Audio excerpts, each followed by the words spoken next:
I recently read The Goal by Eliyahu Goldratt.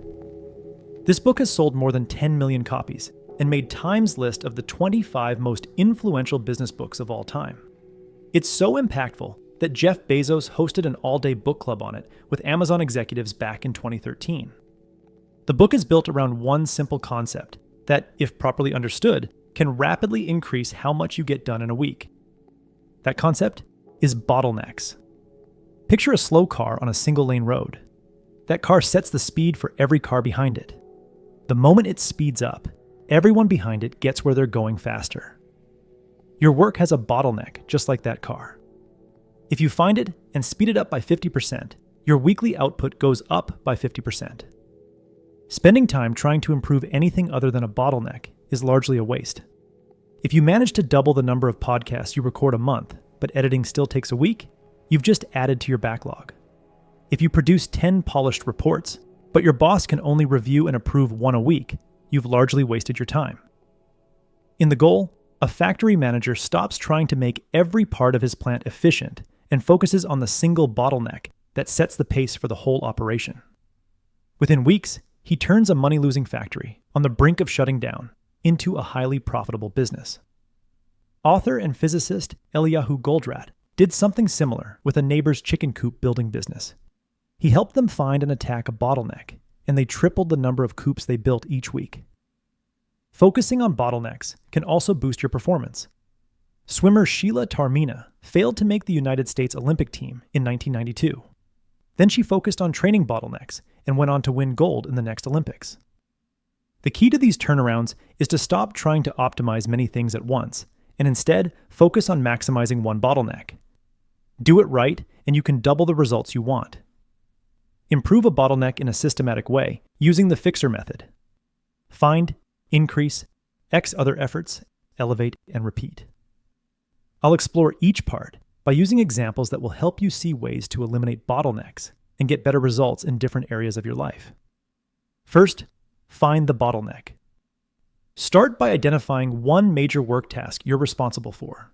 Then chart out the steps needed to get the result you want. See yourself like a factory manager, mapping the machines a product must pass through to become a finished product. If you're responsible for a weekly newsletter, the first step of your process is deciding the topic.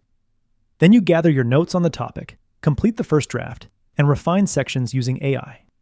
You finish by asking a friend for feedback and writing the final version of the newsletter before hitting send. Where in that process did progress stall the most? Did it take you a long time to decide on a topic? Were your notes difficult to search through? Did you spend several hours procrastinating? Or were you struggling to get good responses from AI? In most workflows, either indecision, procrastination, or waiting on people and software needlessly eat up time and limit your output. Your job is to map your process and find your biggest delay.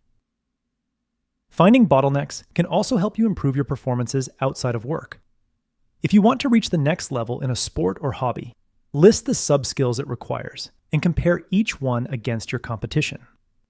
If you're a competitive swimmer, chart out the exact sequence of events you need to complete a race. First, you jump off the blocks. Then you dolphin kick underwater, reach the surface, and begin your stroke. Then you breathe every third stroke until you approach the wall and flip turn. In each of those sub-skills, you're either gaining or losing time to the field. Identify the one area you're losing the most time to your competition, and you've found the bottleneck. Now, the I in fixer stands for increase throughput with simple changes. Once you've found the bottleneck, start with simple tweaks that increase throughput without spending money or making drastic changes. If you realize that waiting on your boss to review and approve your work is the biggest bottleneck, a simple tweak is to stop handing them everything at the end of a stage and instead break it into smaller parts you can deliver each day. That way you keep working while they review. Or say you have a 2-hour focus block on your calendar each day, but spend the first 30 minutes looking at stock charts or sports highlights. Simply move those indulgences to the end of your focus session. If making these easy changes increases your overall output, you've confirmed you're dealing with a real bottleneck, and the next 2 steps in Fixer could help even more.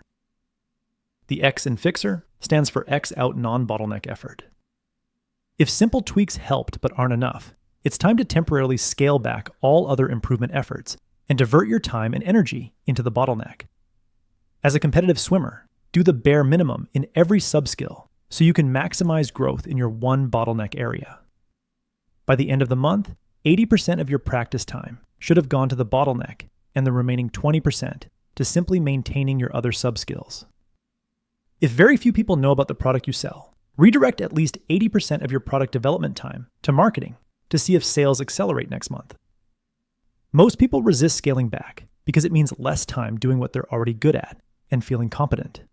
So they spread their effort evenly, never give the bottleneck the energy it needs, and stay stuck. Get unstuck by temporarily scrapping your comfortable routine until your bottleneck improves.